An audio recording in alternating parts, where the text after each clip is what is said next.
வணக்கம் நண்பர்களே. சிவா அயலி சீரியல் செம பரபரப்பாக போயிட்டு இருக்குன்னே சொல்லலாங்க. பரபரப்பான கட்டத்தில் அதிரடி திருப்பங்கனங்க பார்த்தோன்னா நம்ம இந்திராணியும் அயலியும் சேர்ந்து மோனிகாவின் மூக்கை உரைக்கிறாங்க. ஏன்னா மோனிகா உதய பெருமாளை பற்றி அவமானப்படுத்தணும், எலெக்ஷனில் இவர் நிற்கக்கூடாது, கேவலப்படுத்தணும் அப்படின்னு ஒரு சாந்தினி ஒரு லேடியை வச்சு அவர் தான் என் புருஷன் அப்படின்னு வீடியோ அவங்க சேனலில் போட்டிருப்பாங்க. இதை பார்த்து ஆத்திரம் அடைஞ்சி நம்ம செய்கிறாங்க. கபிலன் உதய பெருமாளின் சட்டையை பிடிச்சி திருக்கி இந்த பாருங்கள், இதுக்கு தான் நீங்கள் எலெக்ஷனில் நிற்கக்கூடாது அப்படின்னு நாங்கள் சொன்னோம். எங்களை மீறி எலெக்ஷனில் நின்றுக்கிட்டு இப்படி அவமானப்படுத்திட்டியே, இப்போ எங்களுக்கு அவமானம், எனக்கும் அம்மாவுக்கும் தான் இது அவமானம் அப்படின்னு சட்டையை பிடிச்சி திருவி சொட்டையை முடிக்கிறாங்க நம்ம உதய பெருமாளுக்கு. ஒரு கட்டத்தில் உதய பெருமாள் கபிலனுக்கு வாக்கு கொடுக்குறாங்க. இந்த பாரு, என்னோட வாரிசு அப்படின்னா நீ தான், அப்படி கபிலா வேறு யாருக்கும் அந்த இடம் கிடையாது அப்படின்னு வாக்கு கொடுக்குறாங்க. நம்ம சிவா இருந்து அழுத மேனிக்கு இருக்காங்க. அதை பற்றி தான் இந்த வீடியோக்குள்ளே பார்க்க போகிறோம். அதுக்கு முன்னாடி சேனலுக்கு லைக் அண்ட் சப்ஸ்கிரைப் பண்ணுங்கள் ஃப்ரெண்ட்ஸ். பக்கத்தில் இருக்க பெல் ஐக்கானையும் கிளிக் பண்ணுங்கள். அப்போ தான் நான் போடுற ஒவ்வொரு வீடியோவும் நோட்டிஃபிகேஷனாக உங்களுக்கு கிடைக்கும். வாங்க ஃப்ரெண்ட்ஸ், வீடியோக்குள்ளே போகலாம்.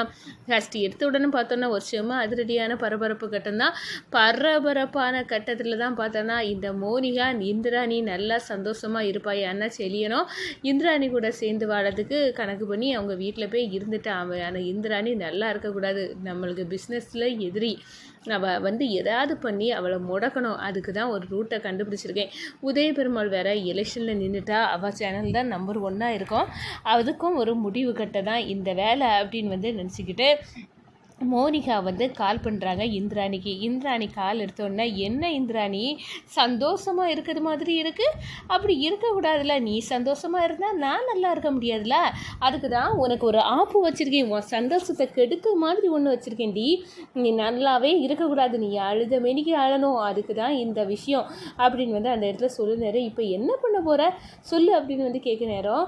இன்னைக்கு நைட்டு 8 மணிக்கு என்னோடய சேனலில் நீ பாரு, உனக்கே புரியும், அதுக்கு வெயிட் பண்ணிட்டு இரு அப்படின்னு அந்த இடத்துல சொல்கிறாங்க. சொல்லிக்கிட்டு ஃபோனை வைக்கிறாங்க. இவா இப்படி ஃபோனை போட்டு சொன்னானா கண்டிப்பாக நம்ம குடும்பத்தை அவமானப்படுத்த அளவுக்கு ஒரு பெரிய விஷயத்தை செய்ய போகிறா, அது மட்டும் நல்லா புரியுது அப்படின்னு நம்ம அயலிகிட்ட சொல்லுறாங்க.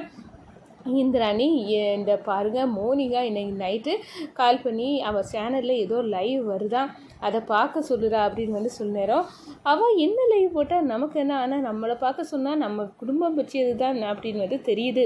செடி என்னை பார்த்து கேட்குறாங்க, நீங்கள் அந்த கமெண்டில் தானே சேனலில் தானே வேலை பார்க்குறீங்க, உங்களுக்கு ஏதாவது விஷயம் தெரியுமா அண்ணே அப்படின்னு நம்ம அயலி கேட்க நேரம். நான் அந்த சேனலில் வேலை பார்த்தேன் முந்தி, இப்போ நான் அந்த வேலையை வேண்டாம் அப்படின்னு ரிசைன் பண்ணி 1 மந்த் ஆகுது, எனக்கு அதை பற்றி தெரியாது, நான் மோனியா கிட்ட பேசாதே நிப்பாட்டிட்டேன், எதுக்காக என்ன இதெல்லாம் பண்ணுறீங்க அப்படின்னு நம்ம அயலி கேட்க நேரம். என்னோட மனைவி இந்திராணிக்கு நான் பேசினா அங்கே வேலை பார்த்தா எல்லாம் பிடிக்கிறதில்லைன்னு எனக்கு தெரியும், அதனால தான் நான் அங்கே எல்லாம் வேலை பார்க்குறது, அவள் மோனிகா கிட்ட பேசுறது எல்லாத்தையும் விட்டுட்டேன் அப்படின்னு சொல்ல நேரம். அப்படியே இந்திராணி மனசுக்குள்ளே கொஞ்சம் சந்தோஷப்பட்டாலும், என்ன இவ்வளோ நாள் வராத ஞான உதயம் இல்லை இப்போ வந்திருக்காக்கும் அப்படின்னு கேட்குறாங்க. ஆமாம், என் பொண்டாட்டியை இப்போ புரிஞ்சுக்கிட்டேன்ல, இனி அவளுக்கு பிடிச்சது தான் நான் செய்ய போகிறேன் அப்படின்னு நம்ம செலியனை சொல்லுறாங்கன்னு சொல்லலாம்.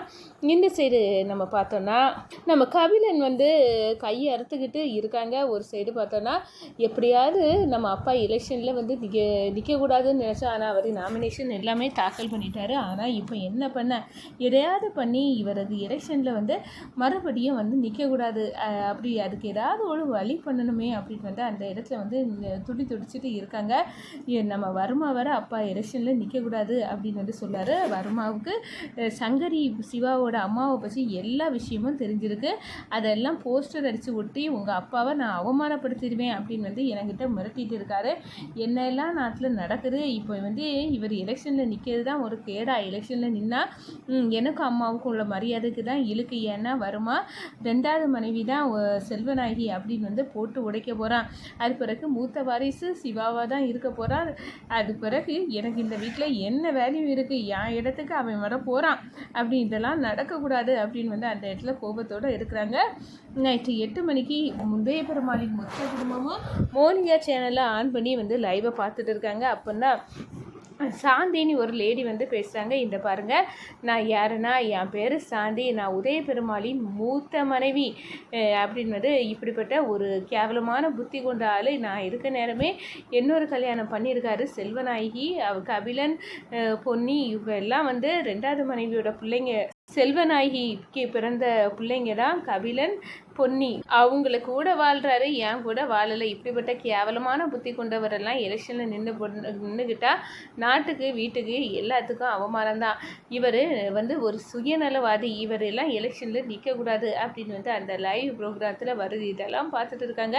சித்தப்பாக்கு இப்படி ஒரு லேடி கூட தொடர்பா அப்படின்னு வந்து இந்திராணிக்கே சந்தேகம் வந்துட்டு, அதே நேரத்தில் நம்ம உதய பெருமாள் இதெல்லாம் தப்பாக போட்டிருக்காங்க, இந்த சாந்தி யார் அப்படின்னு வந்து கூட எனக்கு தெரியாது அப்படின்னு வந்து அந்த இடத்துல சொல்கிறாங்க. நம்ம கபிலன் உதய பெருமாளின் சட்டையை பிடிச்சி திருவி எலெக்ஷனில் நிற்கக்கூடாதுன்னு நான் கிளிப்பிள்ளைக்கு படித்து சொன்ன மாதிரி சொன்னேன். இப்படிப்பட்ட அவமானம் வரும், கேவலம் வரும், இதெல்லாம் எப்படி தாங்கிக்க போகிறோம் அப்படின்னு வந்து தெரியாமல் தான் நான் வந்து சொன்னேன். ஆனால் இதெல்லாம் மீறி நீங்கள் எலெக்ஷனில் நிற்கிறீங்க.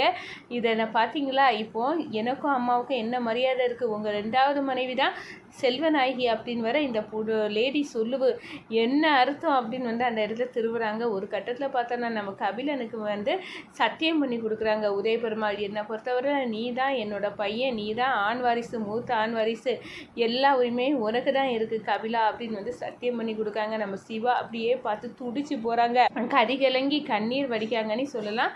இந்த சைடு நம்ம இதுக்கு மேலேயும் மோனிகாவின் ஆட்டத்தை அடக்கலைன்னா அவள் ஆட்டம் ஓவராயிடும். அதை அடக்கிறதுக்கு வாங்க நீ இப்போவே போவோம் அப்படின்னு வந்து இந்திராணியை அழைச்சிக்கிட்டு நம்ம அயலி போகிறாங்க. அயலியையும் இந்திராணியை போய் மோனிகாவின் தொலியை உரிக்கிறாங்க. என்ன நினச்சிக்கிட்ட, யாரை பற்றி நீ தப்பாக வந்து போட, இப்படியெல்லாம் போட உனக்கு என்ன அதிகாரம் இருக்குது?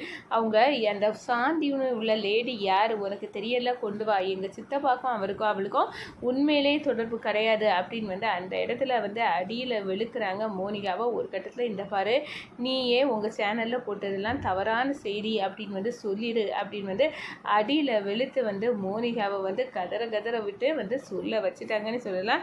இந்த சைடு பார்த்தோன்னா நம்ம உதய பெருமாள், என் கபிலனுக்கு நான் சத்தியம் பண்ணி கொடுத்தேன், ஆனால் இத்தனை வருஷம் நான் சிவாகி பாசத்தையும் காட்டலை, ஒன்றையும் காட்டலை. அவன் வந்து பாவம், அவன் மனசு எவ்வளோ துடிச்சிருக்கோம். நான் கபிலனுக்கு இப்படிப்பட்ட சத்தியத்தை பண்ணி கொடுக்கலன்னா இந்த கபிலன் என்னை விடமாட்டான். அதுக்காக தான் என்னை மன்னிச்சிரு சிவா, நான் இப்படி ஒரு சத்தியத்தை பண்ணி கொடுத்துட்டேன், இது உனக்கு எவ்வளோ பெரிய கஷ்டமாக இருக்கும் அப்படின்னு வந்து எனக்கு நல்லாவே தெரியும்டா அப்படின்னு வந்து அந்த இடத்துல வந்து அழுதுட்டு இருக்காங்க. நம்ம சிவா வந்து இத்தனை வருஷம் அப்பா நம்மளை பையன் அப்படின்னு வந்து ஏற்றுக்கிடுவாங்க நீ நினச்சி ஒவ்வொரு நாளும் கடத்தினேன்.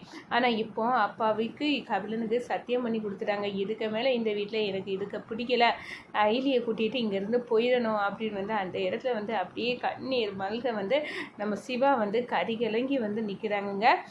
அதே நேரத்தில் கபிலனுக்கு வரட்டு சிரிப்பு, நம்ம மட்டும்தான் வாரிசுனி அப்பாவே சொல்லியாச்சு, சத்தியம் வாங்கியாச்சு, இது போதும் அப்படின்னு வந்து நினைக்கிறாங்கங்க.